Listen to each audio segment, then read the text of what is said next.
Shabbat Shalom, ¿cómo están? Espero que se encuentren bien. Un día especial está comenzando y qué privilegio que es, ¿verdad? Para todos aquellos que creemos en el Señor.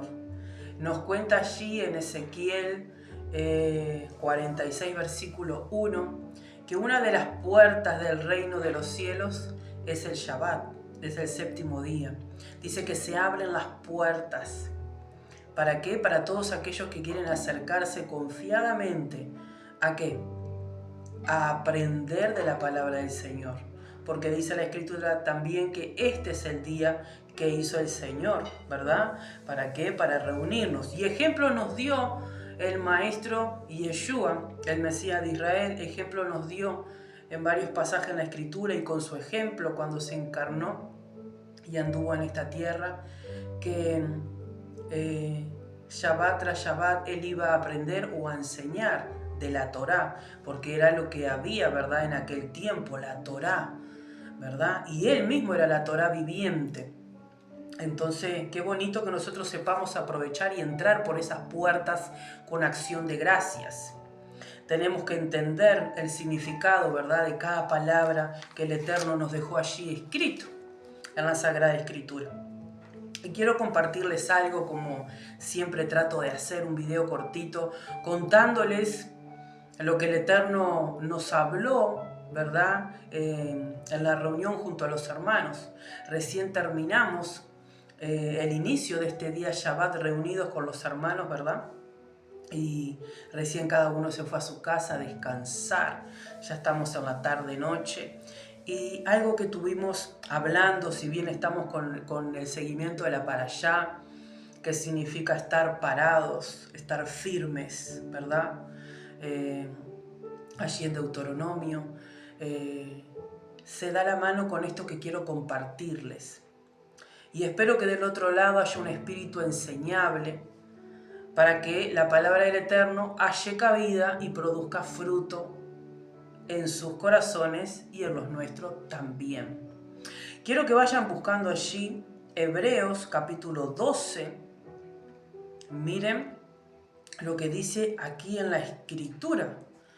Dice: por lo tanto, puesto que estamos rodeados por una gran nube de testigos, depongamos también todo impedimento, esto es, el pecado que fácilmente detiene nuestro movimiento hacia adelante. Punto número 1. El pecado, ¿qué es lo que hace? Es un estorbo para la vida del ser humano. ¿Y qué es el pecado? ¿Es alguna sustancia que se compra en algún lado y nosotros la tomamos? ¿Qué es el pecado? Bueno, la Escritura nos enseña que pecado significa transgresión a la Torá, a las instrucciones del Eterno. Y por lo tanto, cuando uno transgrede las leyes del Señor, del Creador, dice que hay consecuencias, ¿verdad? Y es una realidad, lo podemos ver y vivir en el día a día, que cuando uno hace lo recto delante de Dios en esta tierra, hay bendición, ¿verdad? Hay un disfrute, hay un shalom, paz, hay un tranquilidad, hay etcétera, etcétera, ¿verdad? Pero cuando hacemos algo que no está bien, que no tiene nada que ver con lo recto y lo justo, trazado en la Escritura, hay consecuencias, ¿verdad? Vamos a poner el ejemplo cuando no seguimos la guía del Señor en ser buenos administradores, por ejemplo, de las finanzas que el Señor pone en nuestra mano, dice que recibimos en saco roto. Porque la Escritura nos enseña para todo, nos enseña tanto como para ser mujer, nos enseña para el matrimonio, nos enseña la finanza, nos enseña muchas cosas la Escritura. Dice que sirve para todo, que es útil para perfeccionar la vida del ser humano. Por eso no hay que desecharla, sino realmente abrazarnos de ella. Y este día es para eso, ¿verdad? Todos los días, pero principalmente cuando llega este día, porque dice la Escritura que es una de las puertas del reino de los cielos. Entonces, así que nos está diciendo acá en Hebreos capítulo 12 que el pecado, que es transgresión a la instrucción del Eterno, dice que detiene nuestro movimiento hacia adelante. Es un freno, te detiene, no te deja avanzar, no te deja progresar. Y dice, permanezcamos corriendo con resistencia en la carrera que tenemos ante nosotros. ¿Cómo tenemos que estar? Tenemos que permanecer corriendo. Tenemos que permanecer corriendo con resistencia en esta carrera de la fe. No es que, bueno, ya lo hizo todo el Señor y yo no tengo que hacer nada, ¿verdad? Todo llueve del cielo. No. Hay algo que tengo que hacer yo y hay otra cosa que le hace el Eterno. Y es un trabajo en conjunto. Tiene que haber un esfuerzo en mi persona y de ustedes del otro lado. Así que en la carrera de la fe tenemos que estar limpiándonos. ¿Y cómo nos limpiamos? Por medio del estudio de la palabra. El Shabbat es para eso. Es para estudiar la palabra. Llegaba el Shabbat y toda la gente iba, dice la Escritura, a la sinagoga, iba al templo, iba a la casa de Elohim a aprender de la palabra, ¿verdad? Y allí estaban atentos escuchando. ¿Por qué? Porque allí estaban todos los consejos divinos. Es una de las puertas del reino de los cielos, el Shabbat. Entonces tenemos que limpiarnos, pero debemos dedicar esfuerzo y tiempo a estudiar la palabra para saber lo que está bien y lo que está mal, lo que tengo que hacer y lo que no tengo que hacer. Y tenemos que permanecer corriendo en esta fe, ¿cómo? Dice con resistencia, para poder llegar, con resistencia. Resistencia significa permanecer, significa capacidad que nos lleva o nos permite llevar a cabo una actividad. También significa una fuerza interior. Es como, por ejemplo, los atletas, los deportistas, ¿verdad? Lo ponemos a modo de ejemplo. Si ellos no tienen una disciplina en educarse, ¿verdad? En el físico, en la resistencia, ellos no van a poder lograr ver un buen resultado y en los que compiten llegar a obtener, ¿verdad? Medallas, un premio, no van a poder. ¿Por qué? Porque no tuvieron esa disciplina de estar trabajando esa capacidad de resistencia. Continúa diciendo la Escritura, puesto los ojos en el iniciador y consumador de esa confianza, Yeshua, quien a cambio por obtener la alegría puesta ante él, soportó la ejecución en la estaca como un criminal, despreciando la deshonra y se ha sentado a la mano derecha del trono de Yahweh. Piensen acerca de aquel que soportó la hostilidad de los pecadores contra sí mismo para que ustedes no se cansen o se desanimen. Ustedes no han resistido hasta el punto de derramar su sangre en la carrera como contra el pecado, como lo hizo Yeshua. ¿Qué nos está diciendo acá? Limpiarnos del pecado, ¿verdad? Aprender sobre la justicia, sobre la rectitud, porque dice la palabra que sin santidad nadie verá al Eterno. Entonces tenemos que sentarnos a la mesa y aprender de Yeshua y ser imitadores de él. Y de esa manera nos vamos limpiando, nos vamos limpiando. ¿Para qué? Para nosotros seguir avanzando y poder progresar hacia adelante. Porque las transgresiones, el pecado, nos detiene. Y entonces así vamos a poder permanecer corriendo con resistencia.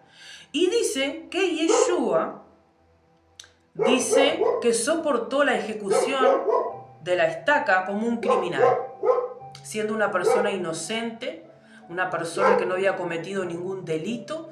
Dice que él sufrió eso como un criminal. Dice que pensemos en eso. ¿Para qué? Para que nosotros no nos cansemos y no nos desanimemos.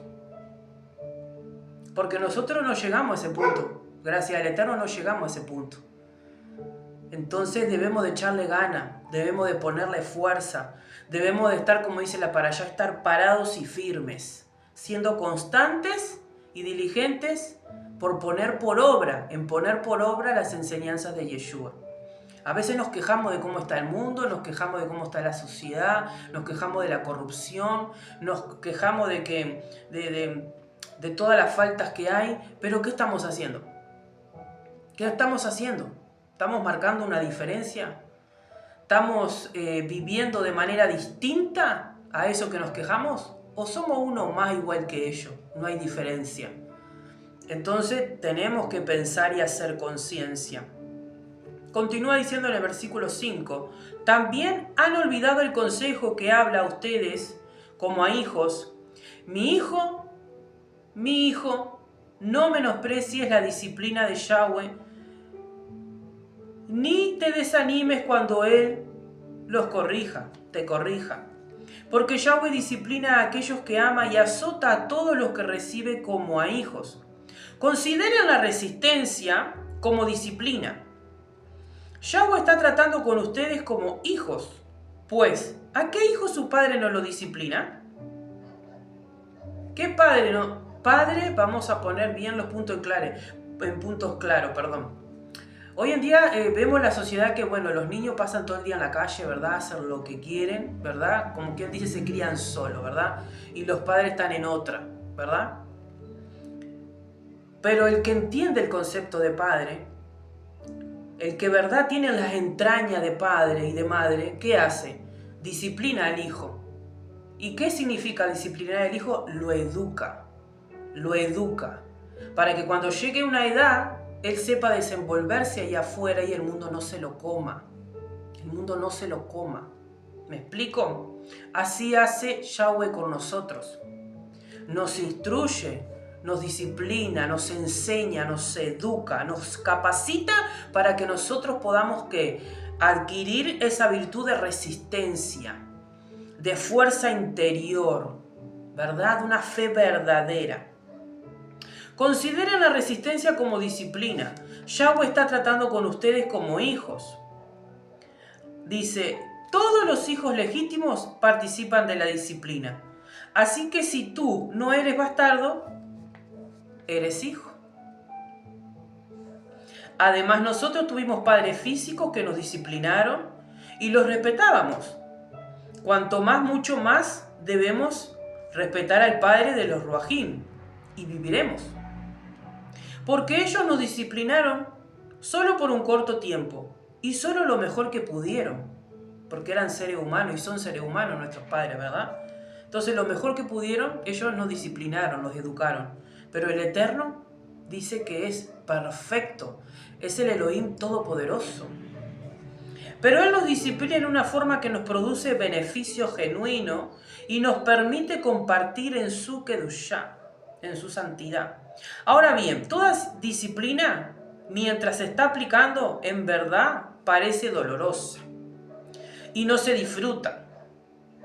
Es como, por ejemplo, cuando vamos a un gimnasio o estamos haciendo una carrera de atletismo, no sé, deportista, jugador de fútbol, empieza a ver ejercicios y físicos, ¿verdad?, de resistencia que nos ayuda a tener resistencia, a tener velocidad. Y a lo primero no está bueno, a lo primero el cuerpo se queja, el cuerpo no le gusta y muchos tiran la toalla. Cuando recién empiezan o a la mitad de la carrera tiran la toalla y por lo tanto no ven el fruto, no llegan, ¿verdad? Lo mismo pasa con el Señor en el camino de la fe. Muchos tiran la toalla, muchos dicen, no, esto no es para mí, no, esto es mucho fanatismo, no, ya el Señor pagó todo en la cruz. Me parece que no es tan así, ¿verdad? ¿Por qué? Porque esta carne, el yo habla, no me gusta, no quiero, no. Uno quiere hacer lo que quiere. Y si uno hace lo que quiere, ya estamos viendo cómo está el planeta Tierra por hacer lo que quieren. Pasan por encima las leyes del Eterno, pasan por encima al prójimo, pasan por encima al agua, a todo. ¿Y cómo está terminando la tierra? La están contaminando y corrompiendo en gran manera. Lo mismo pasa con la mente de la gente, se está corrompiendo en gran manera. ¿Por qué? Porque hay una consecuencia. Efecto y causa, hay una consecuencia. Entonces nosotros debemos de marcar la diferencia. Yo sí quiero ver una tierra distinta, ¿verdad? En una forma de decir. Quiero, yo qué sé, una vida distinta para mi familia, para mis hijos. Tengo que trabajar para eso. Si quiero la salvación del Eterno y recibir ese galardón, ese premio el día de mañana, tengo que trabajar para eso, ¿verdad? Tengo que trabajar, es lo que me enseña la Escritura. Tiene que haber confianza, tiene que haber yo seguir el modelo por excelencia que es Yeshua, el modelo por excelencia, y debo ser imitador de él. Imaginemos que nos relata la Escritura también que los discípulos eran de una forma de ser. Tenían una forma de ser, tenían su agenda propia. La mayoría era gente pescadora, que si no pescaba, ¿cómo hacía para pagar los tributos? ¿Cómo hacía para comer? ¿Cómo hacía para salir adelante? Y sin embargo, cuando se les aparece el Mesías de Israel, les trastornó la mente, les transformó la mente, a tal punto que ellos, sí, siguieron trabajando, pero lo tenían, ¿verdad? No como el número uno de prioridades, sino que ya el orden de prioridad había cambiado. Porque no hay mejor decisión que estar sentados a la mesa del mismo creador de todo lo que existe. Y qué mejor que Él me enseñe de cómo hacer, de cómo lograrlo, de cómo llegar, de cómo tener esa resistencia. Y así ellos fueron generando confianza hacia Yeshua, hacia su maestro. Empezó a crecer una confianza firme, que no los movía nada ni nadie, a tal punto que dieron su vida. Entonces, es una palabra tremenda para pensar y para tomar decisiones. Y solamente los valientes la abrazan y la llevan a cabo. Ahora bien, toda disciplina mientras se está aplicando en verdad parece dolorosa y no se disfruta. Uno transpira, ¿verdad? No está bueno. Pero para aquellos que han sido entrenados, esto es un entrenamiento, la fe es un entrenamiento, después produce fruto de Shalom, que es justificación. Bendito sea el Señor. De modo que fortalezcan los brazos caídos y afirmen sus rodillas tambaleantes. Hagan sendas niveladas para sus pies. Para lo que ha sido lastimado no se disloque de su coyuntura, sino que sea sanado. Sanado el Señor, si tú le permites, si yo le permito, lo que está torcido en nuestra vida, ¿verdad? Esa mente que no es recta y no es justa, el Señor endereza, pero nosotros vamos a tener que seguirle el paso. La voluntad la puso en cada ser humano y tú y yo somos los que decidimos. Así que Shabbat Shalom en este día. Piensa y haz la diferencia.